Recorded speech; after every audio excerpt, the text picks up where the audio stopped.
As we see efficiencies develop in the revenue cycle, in billing and coding, we may see medical coders taking on more of a quality and auditing sort of role. Some of the more simple functions like charge capture are being automated by electronic medical records, and coders are really having to now deep dive into things like clinical data, into trends, and into auditing for federal regulations and for coding compliance. So if you're someone that wants to get ahead of the trends, get that CPMA credential, and become a certified auditor, this video is for you, because I'm going to talk about the CPMA credential, and stick around to the end because I'm actually going to show you a little bit of a preview of my CPMA course.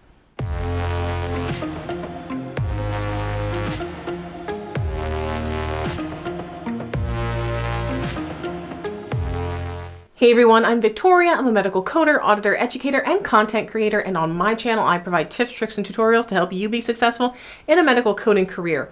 I've been a certified medical auditor since 2011. It was one of the first big credentials that the AAPC came out with that wasn't just coding related. I remember the credential being announced in an email blast or in the magazine and looking at it and going, oh, this is it. This is what I want to do next. I want to become a certified auditor. And I went and I talked to my supervisor about it.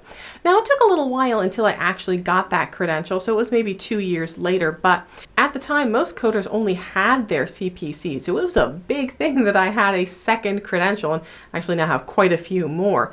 When coders come to me and say, hey Victoria, I passed my CPC, but I want to know the big thing that I should do next, I usually have a couple of recommendations for them. If you're new to healthcare and you're just trying to get anywhere in revenue cycle, maybe get your CPB. It'll help you out. It'll expand your expertise within all of revenue cycle and open up your job opportunity. If you love ICD-10-CM and not so much CPT, you might be interested in getting your CRC credential, because that just works in ICD-10-CM, and there's a lot of great jobs, very lucrative jobs, opening up in risk adjustment, not just on the payer side, but on the healthcare side now too.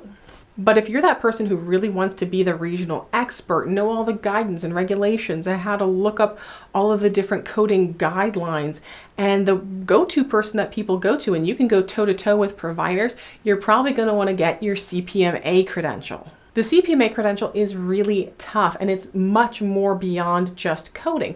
It's knowing the federal regulations, knowing the difference between fraud and abuse, the difference between Stark law and the anti-kickback law. So there's a lot of terminology that you need to know for the CPMA exam. Now, I will go over the exam breakdown for you, but a good chunk of it too, though, is going over coding cases. So looking at a case saying, hey, this is what was billed out. What would your advice be in regards to this case? And they might give you different options. Option A is everything was coded correctly. Option B is, it wasn't signed. Option C is they should have used a different modifier. Option D is this service shouldn't have been unbundled. So in order to pass this exam, you really have to know your coding guidelines, your CPT guidelines especially. There's more, I think, focus in this exam on CPT coding than there is ICD-10-CM. There's a little bit of ICD-10-CM, but mostly CPT. Now keep in mind, this is a certified professional medical auditor, professional meaning pro fee, professional fee coding. So they're not going to test you on ICD-10 PCS, but you will need your ICD-10-CM book, your CPT book, and your HCPCS book. Some of the questions are going to pertain to HCPCS because they're going to test you on the different payer guidance, like knowing if Medicare has a specific code for things like a flu shot injection that they use for their administration. I would definitely get a CPMA study guide. Now, this isn't the study guide, this is the full textbook, so there's a little bit more in the full textbook than the study guide. You really just need the study guide. If you purchase my CPMA course, I do make an ebook version available for a discounted price, or you can go on the AAPC website and purchase the study guide print version there as well. So the first thing I'm going to tell you is get the study guide and go through the study guide, go through the practice questions, highlight, notate, and if there's terms that you're not familiar with, those are the terms you should probably write somewhere in your coding books to reference back to. But the more terms you understand off the top of your head, like what's a HIPAA covered entity, the less you're going to have to look up, and then that will improve your time on the exam. E&M is going to be a big section on this exam as well, so you not only need to know, like the back of your hand, your 95 and 97 guidelines, but your 2021 guidelines as well. For the exam, you are allowed to bring the 1995 as well as the 1997 Evaluation and Management Guidelines printed out. Now, you can't write extensive amounts of text on the back portion of them, all your definitions, but you can bring the printed and bound or stapled or what have you 1995 and 1997 guidelines, and you can bring any E&M audit worksheets of your choice. You can use the ones that the AAPC typically uses in their workshops and materials, or you could use ones from your Medicare contractor. Like I like the ones from Novitas. Those would probably be the ones that I would take to my exam. And again, it's not just going to be this is how it scores out, but it's going to be this is what was billed. What advice are you going to give? Is it the same code that you came up with, or is there a discrepancy? And what was that discrepancy? Review of service? Was it exam? What was the reason that maybe it didn't hit that level? There are going to be some pretty hefty case studies in the CPMA exam as well. So this is another one where you might want to plan your time strategy and answer these shorter questions first, and then come back to the larger, longer questions that have the same point equivalent at the end of the exam. So E&M is big, surgical guidelines are huge as well. Statistical sampling, you have to know about different even software like RATstats. You can find a whole video about the RATstats software that I made a little while ago up here. And even things like how long you have to retain medical records based off of different regulations. Now there are tactics that can help with memorization, like I have a Quizlet app in my CPMA course that I offer, and it's exclusive to my students.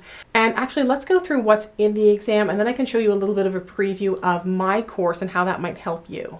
Here's the section of the AAPC website specific for the CPMA exam. So it talks about what the CPMA demonstrate their expertise in, and down here is one of the really important parts. It talks about the exam breakdown. So exactly how many questions are they going to ask you on the total of the exam? Currently it's 150 multiple choice questions, 5 hours and 40 minutes. You get one free retake and it costs $399. Please make sure you check though the AAPC website for the accurate information for the date that you're taking it, just in case maybe the price goes up for the exam or there are changes. So definitely make sure that you check the website for the up-to-date information. So currently what it states is the medical record standards and documentation guidelines take up 26 questions.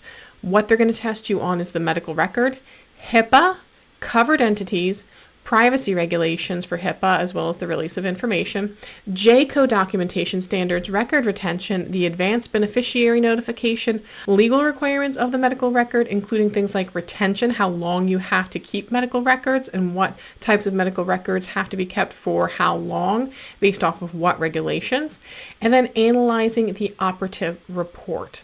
Coding and documentation compliance guidelines are 32 questions. So the compliance plan, the difference between fraud and abuse, civil monetary penalties law, the Federal False Claims Act, Stark, types of audits, OIG regulations and work plans, the NCCI edits, CMS guidelines for E&M, OIG imposed CIA agreements, and recovery audits and contracts. Coding and reimbursement concepts are 20 questions, CPT, modifier usage, diagnosis coding, so ICD-10-CM. E&M documentation guidelines, so they're going to test you not only on the 95 and the 97, but the 2021 guidelines as well for office and outpatient. Coding guidelines versus carrier guidelines, so some of those ones may be G codes for Medicare. 11 questions on scope and statistical sampling methodologies, so scope, statistical sampling, medical record auditing, abstracting. There's going to be 52 questions that they're going to have you just code or review for accuracy, E&M, surgery, physical therapy, radiology, psychiatry, hematology, oncology, and infusion services. A lot of people have told me that they were surprised by the amount of infusion coding questions that there were on the CPMA exam. And then category risk analysis and communication are 9 questions. So validation of audit results, analysis and report of audit findings, communication audit results, and corrective action plans. Now, one thing that is really important, and I have seen this trip people up, and it has made the difference between them, in some cases, passing or failing the exam. So here you'll see this button that says prepare for the exam. You want to check that button there. And at the very bottom, there is additional preparation methods. These are things that the AAPC wants you to look at and get familiar with, because They're probably going to show up on the exam.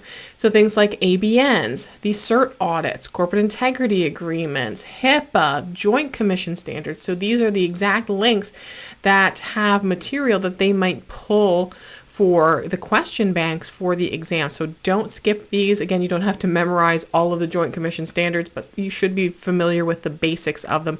Browse through these different websites. Now, if you're interested in taking my training for becoming a CPMA, it is available on my website under the online courses.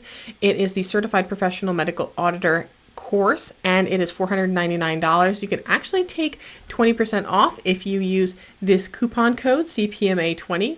That will take 20% off. And there are installment plans, which makes it very, very affordable. The course page has a little preview, so if you kind of want to see what the course content looks like, you can do that. I also have some free webinars, so if you want to see from a text standpoint what the structure of them looks like, take one of those free webinars and see and make sure that it works appropriately for your settings, your phone, your computer, your laptop, whatever you're using. Here's the course summary. There are 6 AAPC CEUs if you already hold an AAPC certification. There's FAQs, and here is the curriculum down here. Now I'm going to actually take you real quick into the course. So this is what the course looks like when you open it up. There's a syllabus, there's a recommended schedule if you wanted to complete it in 6 weeks. Previews, there's practical application workbook. There are office hours that I have. Every week I have an hour that I make myself available if you have questions. And I also have a toolkit. Part of that toolkit is an exclusive Quizlet that I've developed, and you can only access that if you are a student of my CPMA course. A good chunk of the CPMA course is just knowing the term, so there are flashcards available. This also, you can do different things like quizzes. There's even matching games if you want to match the definition to the term, so that can help you in your studies as well.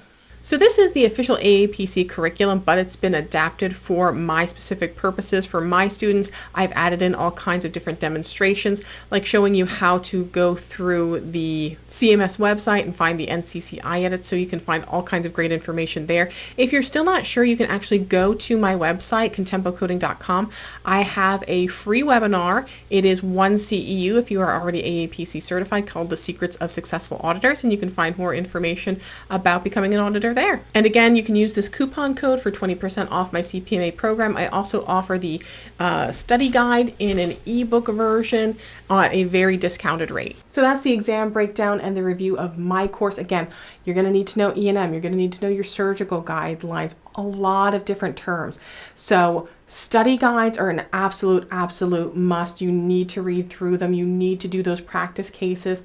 Practice exams are huge as well. You want to take those practice exams, aim for an 80% on the practice exam. That's usually a good indication that you will pass the actual CPMA exam as well. And keep in mind with those in-person exams, if you don't pass at the first attempt, you do have a second attempt. So you might feel more confident, more familiar with things in that second attempt. Of course, ideally, we all want to pass the exam the first time, right? And one of the best chances you're going to have is by going through an official curriculum, going through the AAPC's material, not maybe an off-brand on Amazon, going through an AAPC approved provider like myself or others that are online. In the free webinar that I have, The Secrets of Successful Auditors, I do talk about the difference in salary of medical auditors. On average, it's about $12,000 more than just a certified coder, but keep in mind that that doesn't mean that the second you pass your CPMA, you're gonna get a whole bunch of money. When I passed my CPMA credential, that was the first thing I was asked by my colleagues, like, oh, you've got your auditing certification. Does that mean they paid you more? No, they didn't pay me more. They didn't even pay for my certification. But I used that as a step into climbing up that career ladder. So I was able to go into different specialties because I had that demonstrated expertise in auditing. I was able to get into a senior coding role, which then went into a supervisor of medical coding, which then went into roles where I was doing very high intense provider education. So that CPMA credential was really the first stepping stone that I took in building up my career into now running a 6-figure medical coding education business.